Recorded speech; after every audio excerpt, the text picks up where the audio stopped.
Pushpa cinema తరహాలో 3 కార్లలో గంజాయి స్మగ్లింగ్ చేస్తున్న వారిని వెంబడించి పోలీసులు పట్టుకున్నారు. ఈ ఘటన కాకినాడ జిల్లా కత్తిపూడిలో జరిగింది. 3 కార్లలో తరలిస్తున్న 6,65,000 విలువైన 133 కేజీల గంజాయిని పట్టుకున్నారు. 4 వ్యక్తుల్ని అరెస్ట్ చేసి వారి నుంచి 4 సెల్ ఫోన్లు, 16,500 రూపాయల నగదు స్వాధీనం చేసుకుని 3 కార్లను సీజ్ చేశారు.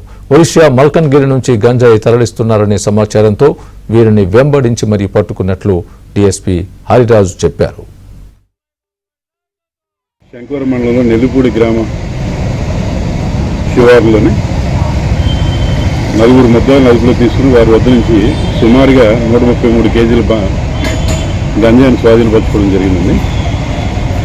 ఈ ముద్దాయిల్లో 3 ముద్దాయిలు ఏఎస్ఆర్ జిల్లాకు సంబంధించి జీమాడుగుల ప్రాంతానికి సంబంధించి పాంగి కృష్ణారావు, అలాగే జగందర్ గోపాల్, గొల్లలు మత్స్యరాజు అని చెప్పేసి 3 ముద్దాయిలండి. వాళ్ళ 3 కూడా ఈ ట్రాన్స్పోర్టేషన్ చేస్తున్నారు 2 కార్లని. ఇక్కడికి వచ్చిన తర్వాత వారు రాజమండ్రికి సంబంధించిన వ్యక్తి కోమల రామకృష్ణ అని చెప్పేసి ఆయనకి ఈ గంజాయి హ్యాండ్ ఓవర్ చేయడానికి వచ్చారు. ఆయన కూడా టొయోటో గ్లాంజా వెహికల్ వేసుకుని వచ్చాడు.